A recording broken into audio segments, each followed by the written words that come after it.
헬스장 관장으로도 유명한 양치승이 갑작스러운 5억 사기를 당했습니다. 이 일에 얽힌 전말이 정말 끔찍한데요. 빠르게 알려드리도록 하겠습니다. 양치승은 개인적으로 굉장히 힘든 상황이지만 너무 많은 분들이 응원해 주셔서 감사하다며 사실 자신도 누구나 동네에서 볼 수 있는 헬스클럽을 운영하는 소상공인이라며 이번 일이 남의 일이 아니라 주변에서 언제든 생길 수 있는 일이라 더 많이들 응원해 주시는 것 같다고 말했는데요. 양치승은 앞서 여러 예능 프로그램을 통해 5억 원대의 전세 사기 피해를 당했다고 말했죠. 2018년 말 헬스장 이전 장소를 물색하던 그는 지인의 소개로 서울 강남구 논현동에 한 건물 지하를 임대해 헬스장을 운영했는데요.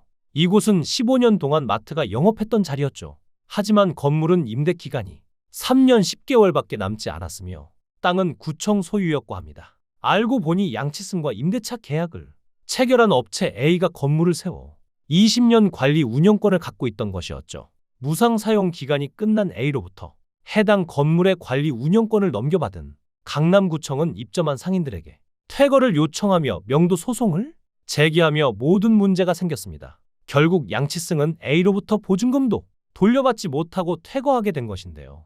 양치승이 당한 사기 금액은 총 5억 원 정도죠. 실제로 양치승의 체육관뿐만 아니라 이 건물에 많은 상인이 피해를 봤는데요. 공유재산법, 민간투자법에 대한 표준계약서 하나만 있으면 되는 것들인데 이런 식으로 당하는 모습들이 안타깝고 안 그래도 경기가 어려운데 이렇게 많은 사람이 보증금도 못 받고 쫓겨난다는 자체가 너무 이해가 안 되죠. 또한 이렇게 말도 안 되는 짓을 했는데도 결국은 임차인이 쫓겨나는 현실이 서글픈데요. 이런 말도 안 되는 행정은 정부가 바꿔야 할 문제가 아닐까 싶습니다. 사실 양치승이 사기를 당한 건 이번 일이 처음은 아닌데요.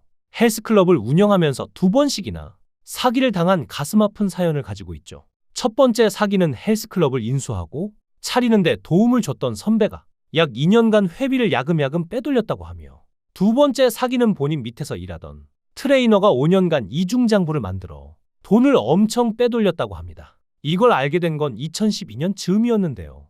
첫 번째 사기를 당하고 나서는 일에 집착 수준으로 매진하여 자연스레 잊었지만 두 번째 사기는 물질적으로나 정신적으로나 충격이 너무 큰 사건이었다고 합니다. 실제로 물질적으로는 5군데 헬스클럽 중 논현동 본점을 제외한 지점들을 전부 폐업시켰고 본인은 몇 년간 폐인처럼 술만 마시며 지냈다고 하며 몸무게도 100kg에 육박했었을 정도였다고 하는데요. 그러다 2016년에 거울을 보고 정신 차리고 다시 운동을 시작해서 지금의 모습에 이르던 것입니다. 사실 양치승은 많은 사람들이 금쪽 상담소에서 불행한 가정사를 언급해 그가 잘 되길 바랐던 사람들도 많은데요. 아버지가 공무원 일을 했었는데 밖에선 월급 봉투를 갖고 오다가 힘들어 보이는 사람에게 주는 등 호인으로 보였지만 실상은 집 안에선 폭군이었다고 합니다. 약주를 좋아했는데 새벽에 술에 취한 상태로 들어와선 내가 오기도 전에 잠을 자 라는 말과 함께 양치승 본인과 어머니를 수시로 폭행했다고 하는데요. 성인이 된 한참 후에 집에 안 좋은 일이 생겨서 도저히 같이 못 살 것 같아서 아버지 보고 집을 나가달라고 하고 내보냈다고 하죠. 그러다 보니 나중에 아버지의 부고 소식을 들었을 때 느낀 감정은 편안함이었다고 하는데요.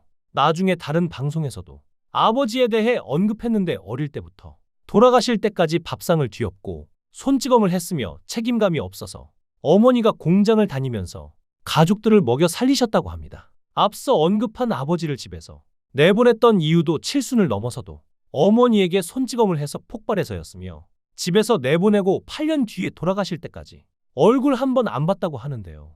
이 방송에서도 역시 부고 소식을 듣고 슬픔보다 편안했다고 말하기도 했죠. 이렇게 불행한 가정사를 가진 인물은 양치승뿐만이 아니죠. 우리에게 순돌이로 유명한 이건주도 굉장히 힘든 가정사를 겪었는데요. 사실 이건주는 입양만 되지 않았을 뿐 거의 혼자나 다름없는 삶을 살았는데요. 어머니와는 무려 44년간 만나지 못했죠. 주민센터에서 가족관계증명서와 엄마의 주민등록 초본을 떼어본 이건주는 놀랄 수밖에 없었는데요. 이건주가 막연하게 짐작했던 대로 엄마는 강원도에 살고 있었고 재혼으로 생긴 동생들이 있었기 때문이죠. 이건주는 동생들의 존재에 대해 자신과 성도 다르고 누군지도 모르는데 서류에는 같이 올라가 있어 당황했다고 하죠. 사실 이건주는 15년 전 한 방송을 통해 엄마를 만날 기회가 있었지만 코앞에서 만남을 거부했다고 하는데요. 그는 엄마가 제 돈 잘 벌어요. 라는 말을 했다고 들었는데 오해였을 수도 있고 말한 뒤 걱정이 돼서 물은 것인지 지금이면 의도를 확인했을 텐데 그때는 어린 나이에 반감이 들어서 안 만났다고 당시를 설명했는데요. 그리고 마침내 두 사람이 만났습니다. 그리고 이건주는 엄마가 제작진을 처음 만나자마자 건주 돈 잘 벌어요? 는 말을 했다고 들어 반발심이 들었다며 왜 그런 질문을 했는지 물었는데요. 이에 이건주 어머니는 그런 소리 한 적이 없다. 당황스러웠다며 아들의 오해를 풀었죠. 오랜 이야기를 나눈 두 사람은 한층 편안한 표정으로 끊이지 않고 대화를 이어갔는데요. 하지만 아버지와는 여전히 절연 상태였습니다. 10년 전에 마지막으로 만났지만 할머니 장례식 때 마지막으로 뵙고 안 보고 있다고 했는데요. 특히 아버지를 미워하는 가장 큰 이유가 아빠의 책임을 다하지 못했다는 것, 제 목숨만큼 아끼는 고모들에게 자신을 믿기로 금전적인 요구를 했다는 것, 이런 게 그를 극도로 화나게 한 것이죠. 아역 배우 때도 심지어 얼마 전에도 이건주에게 돈을 달라고 한바탕 했기 때문에 무책임하고 비겁한 사람이라고 했는데요. 이런 모습을 보며 박수홍의 가족들이 생각난다는 대중들의 반응도 있었죠. 실제로 이건주는 아버지로부터 협박을 받았다고도 합니다. 무당되고 나서도 금전적으로 요구해서 무시했더니 연예부 기자 만나서 터뜨리겠다고 아버지가 말했다는데요. 그래서 이건주는 그렇게 하라고 했다라며 자신은 아버지한테 바라는 게 없는데 아버지는 왜 자신에게 요구하는 게 많은지 싶다며 어이없어 했죠. 하지만 피로 이어진 게 혈연이었기 때문일까요? 양치승은 아버지가 돌아가셨다는 전화를 받고 마음이 너무 편해 한동안 죄책감에 시달렸다고 합니다. 그리고 어머니가 돌아가신 뒤에도 엄청난 죄책감에 시달렸는데요.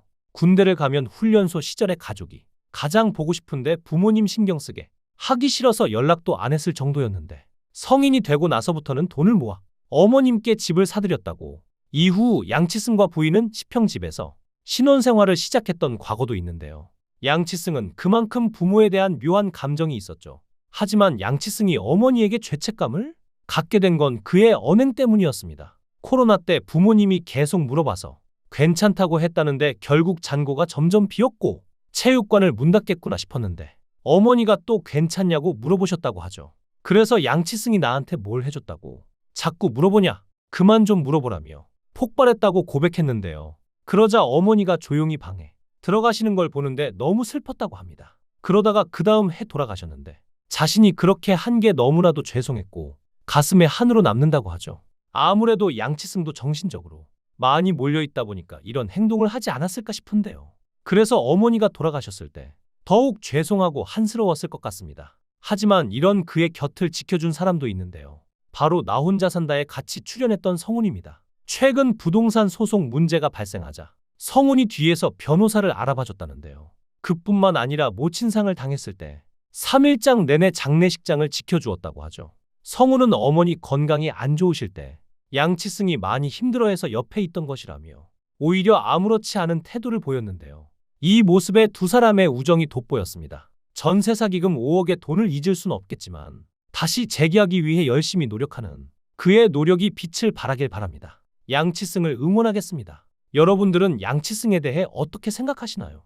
여러분들의 의견을 댓글로 남겨주세요. 시청해주셔서 감사합니다. 강산TV였습니다.